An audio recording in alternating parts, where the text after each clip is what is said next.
Media ద్వారా చెప్పదలుచుకున్నాం. రేపు మళ్ళీ ఎలాబొరేట్గా ఇవాళ కొన్ని ముఖ్యమైనటువంటి ఒక ఆధారాలతో రేపు వీళ్ళు ఎంత ఫ్రాడ్యులెంట్ కేసు నడుపుతున్నారు, ఫ్యాబ్రికేటెడ్ డాక్యుమెంట్స్తో కోర్టులను మభ్యపెడుతూ ప్రజలను మభ్యపెడుతూ లీకుల ద్వారా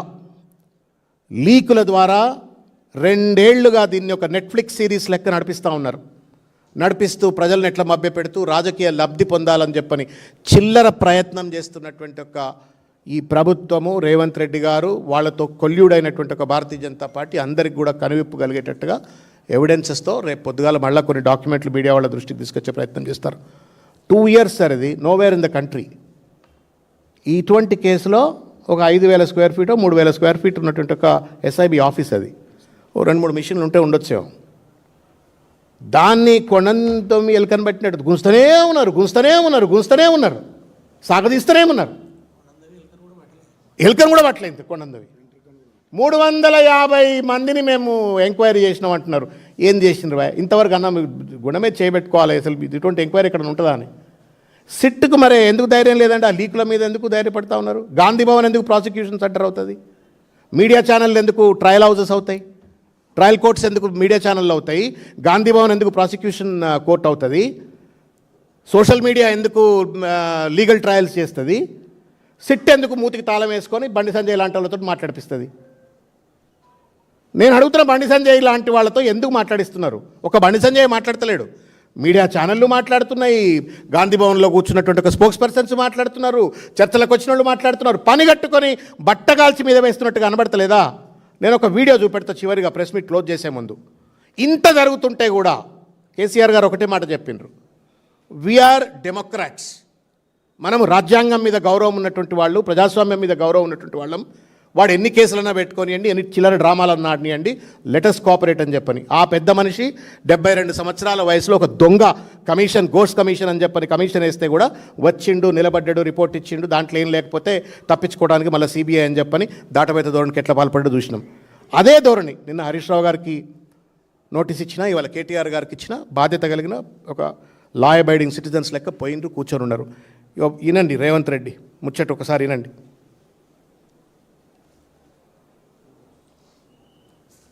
ఎక్కడ పోయింది రా అది?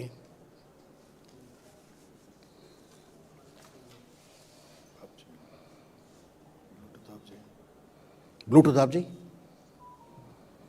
అంటే కాన్స్టిట్యూషనల్ కాన్షియన్స్ అని ఒకటి ఉంటుంది కదా, కనీసం మొరాలిటీ ఏమి లేవు రేవంత్ రెడ్డికి. ఎంత చిల్లరగా వ్యవస్థలను విచ్ఛిన్నం చేసిండ్రు. గత ప్రభుత్వం కొంత ధర్మబద్ధంగా ఉన్నది కాబట్టి నడిచిపోయింది రేవంత్ రెడ్డిది.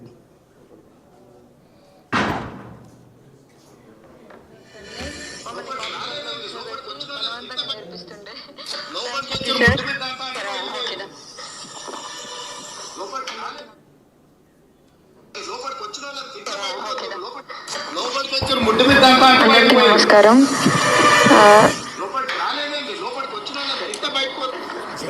టెక్నాలజీ ప్రాబ్లం ఉంది. మీరు చాలా సందర్భాల్లో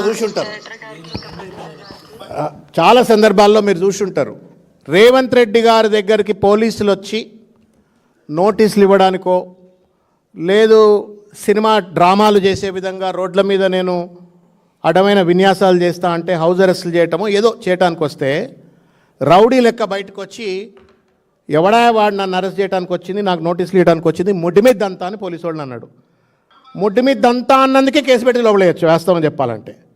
అట్లేం చేయాల. ఆ బిహేవియర్ అట్లా ఉంటే లా అబైడింగ్ సిటిజన్స్గా హరీష్ రావు గారు, కేటీఆర్ గారు కానీ, కేసీఆర్ గారు కానీ నోటీస్ వస్తే నోటీసును గౌరవించి, పోలీసులను గౌరవించి, వాళ్ళు ఎదురుగా 7 గంటలు కాదు 70 గంటలైనా కూర్చోవడానికి మేము సిద్ధమని చెప్పని ప్రజాస్వామ్యబద్ధంగా, రాజ్యాంగబద్ధంగా చట్టాన్ని గౌరవిస్తూ, పోలీసులను గౌరవిస్తూ మీ ఎదురుగా కూర్చొని మాట్లాడుతున్నటువంటి ఒక వైనాన్ని పోలీసులు దయచేసి అర్థం చేసుకోండి. Don't be puppets in the hands of Revanth Reddy. Revanth Reddy చేతిలో తోలు బొమ్మలుగా మారి ఫ్యాబ్రికేటెడ్ డాక్యుమెంట్స్ ఆధారంగా కేసులను పర్స్యూ చేస్తూ, అడ్డమైనటువంటి ఒక లీక్లు పనికిరాని వాళ్ళ చేతిలో కట్టబెట్టి, చట్టంని, రాజ్యాంగం మీద గౌరవం ఉన్నటువంటి ఒక ప్రజాస్వామ్యబద్ధమైన తెలంగాణ ఉద్యమ పార్టీ నాయకులపైన రేవంత్ రెడ్డి చేస్తున్న క్షుద్ర రాజకీయ కుట్రలలో దయచేసి పోలీసులు మీరు కూడా భాగస్వాములు కావద్దని చెప్పని కోరుతా ఉన్నాను. ఇప్పుడు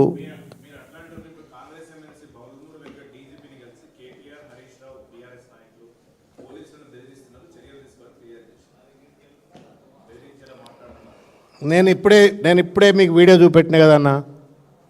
ఎక్కడన్నా ఏం మాట్లాడిండి ఇంతకుముందు పిసిసి ప్రెసిడెంట్గా ఉండి రేవంత్ రెడ్డి? సప్త సముద్రాల అవతలు ఉంటే కూడా గుంజుకొచ్చి నేను పోలీసు వాళ్ళను బట్టలిప్పి కొడతా అని చెప్పిండు. హరీష్ రావు గారు, కేటీఆర్ గారు అట్లా మాట్లాడినరా? ఒకటి. రెండు, ముడ్డి మీద దంతా అన్న వీడియో మీ ముందే ఉంది కదా. ఏం మాట అది? ముడ్డి మీద దంతా ఎవరిని? కాకి బట్టలు వేసుకున్న పోలీసు వాళ్ళను ముడ్డి మీద దంతా అని చెప్పారు అన్నాడు. ఇంతకంటే పెద్ద